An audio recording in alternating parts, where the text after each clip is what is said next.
So, if I could move, sir, to the issues raised by Shri Vinayak Roth, the creation of courts on eastern and western seas. My answer has already covered that. Shri Kalyan Banerjee raised two issues. One was abolishing mandatory death penalty. That I have answered. Then creating manpower and capacity for building marine police. I think this is a very important point. It is something which government will certainly take note of and give attention to. Then, sir, Shri Alok Kumar Suman had said that we should have consulted more countries before we drafted the amendment. I would like to share with the House, sir, that the Standing Committee actually looked at a number of other international legislation. And they looked particularly at legislation in Australia, New Zealand, Sri Lanka and UK, because the legal systems were very similar. And many of these countries already had legislation on the subject. So there was a best practices effort made before we drafted this bill. Regarding, he has spoken about internal coordination, international cooperation. Both are matters which I have already addressed. He's also spoken about creating a capacity building in this country to respond to to piracy situation. As I mentioned, some of this is already in the making, and certainly this, as with our SOPs and coordination, this will improve. One legal point he raised was whether we should focus on extraditing people of Indian origin who are involved in piracy. Sir, the bill which we have moved along with the government amendment does not provide for differential treatment of citizens of various nationalities. So, for us, an act of piracy is an act of piracy. We cannot make a separate reference to PIOs in this regard. We have also, the issue of death penalty is also something he raised, I have addressed. Then, Sir, Kumar Danish Ali Danish Ali ji had raised two issues. One was, of course, death penalty. I have replied to that. And secondly, whether life imprisonment should be for entire life. This is a legitimate issue, but it is not an issue for this House and for the government to decide. It is a matter for the courts to take a call on. Then Supriya Suleji had referred to the fact that there was no mention of cyber attack in the bill. So cyber attack is a very serious matter. It is a very legitimate concern, but it is outside the purview of this bill because this bill is focused on piracy. So there are separate legislation and separate efforts underway to deal with cyber attacks, which is a growing concern. So I have taken note of the concern. But I do believe that this is not a matter to be included here. Her concern about presumption of guilt, I have already answered. Then, sir, Shri E.T. Mohammed Bashir ji had moved for one for the fact the definition of the word vessel should be expanded. I believe we have met his requirements through the government amendment. He has also referred to prosecuting pirates irrespective of their nationality. That also under Section 9 has been met. He has spoken about the costs of piracy and how we will counter it. The cost cannot be quantified, but obviously it's a very serious matter, which is why we are moving the legislation. And he has spoken about government responsibility for countering piracy. We take our responsibility very seriously. Defence and Navy have their SOPs.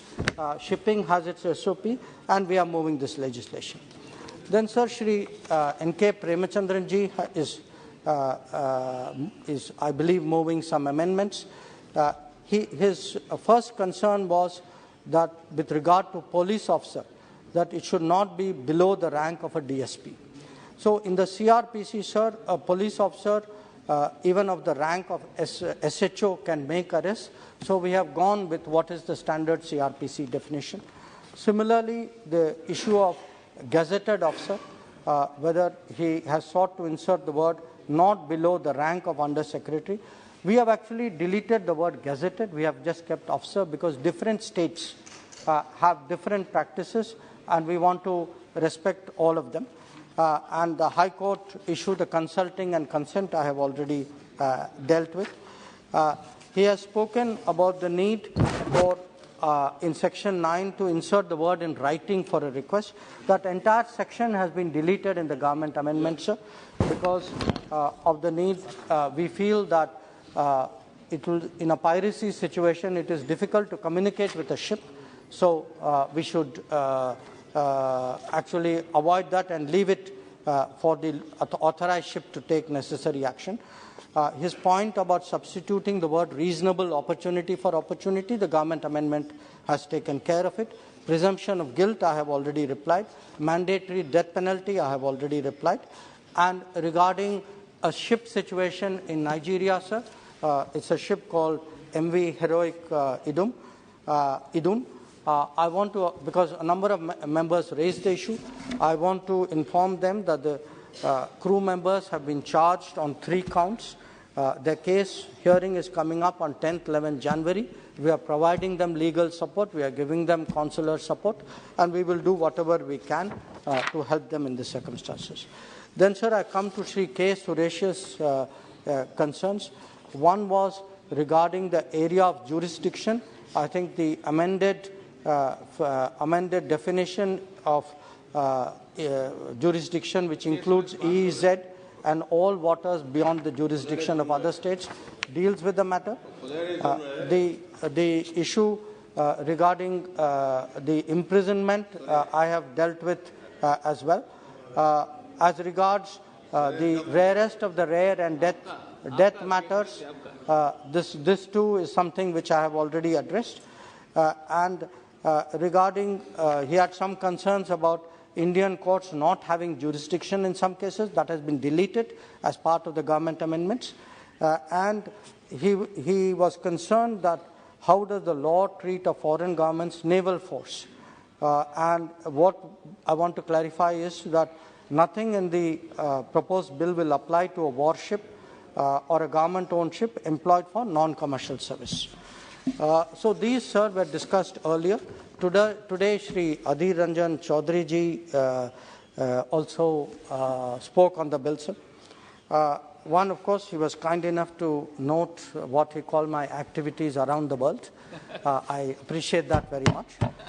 I want to inform the House, sir, through you, that I was in New York to chair the UN Security Council, which is a matter of great pride for all of India. And the two issues which came up were the reformed multilateralism and counter-terrorism, both, that is UNSC reform and counter-terrorism, both of which are very, very important and subject of national consensus in this House. He referred to the G20 issue. It is outside the purview of the bill, but I want to tell him that this is a moment when the world is looking for Indian leadership. So if the world values India's leadership, I would urge all sections of India, including...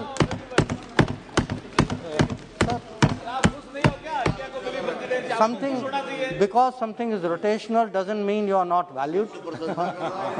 So then sir,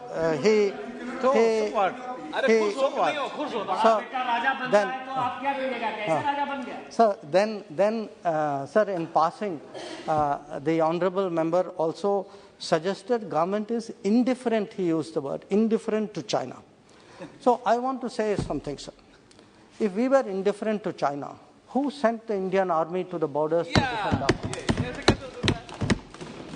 If we were indifferent to China, why are we today pressing China on disengagement and de-escalation? Why are we saying publicly that our ties are not normal? So we have no problem if there is political differences, if there is even political criticism. I have heard sometimes that my own understanding needs to be deepened. When I see who is giving the advice, I can only bow in respect. But I think we should not directly or indirectly criticize our Jawans. Yeah. When our Jawans, sir, are standing, sir, our Jawans are standing, sir, in Yangtze, in Yangtze at 13,000 feet. Yeah. At 13,000 feet, they are standing there defending our border. They do not deserve to have the word pitai. The word pitai should not be used for our Jawans, sir. Sir, our Jawans are standing their ground. Please. So they should be respected, they should be honored, they should be appreciated. This is not something which is appropriate. So then, sir, let me come come to the bill. One is the penalty, the graded penalties which apply. The graded penalties apply. There's no confusion out here. For certain offences, death can apply. For certain offences, life imprisonment can apply. Certain offences, 10 years will apply. Certain offences, 14 years will apply. The court will decide which of these offences come under which category. And finally, sir, on the bilateral extradition and bilateral arrangement, I think Sri Adhiranjan Chaudhary ji has a very valid point. It is something we have covered under Article 14. I certainly appreciate what he said, that on this issue, the issue of countering piracy, there is a sense of unanimity in the House. So I hope that the entire House will support the bill. Inkhabar channel को subscribe करें।